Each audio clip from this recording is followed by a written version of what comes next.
Hi, this is ICT Training and I'm your trainer Mian Ahsan. In Gradient tool, you have multiple states. In the property bar, you can get selected. We right now attempt linear gradient. We also have radial.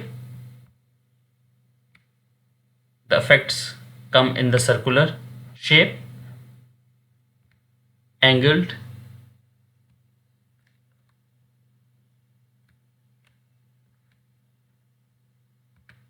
reflected, and a diamond shape.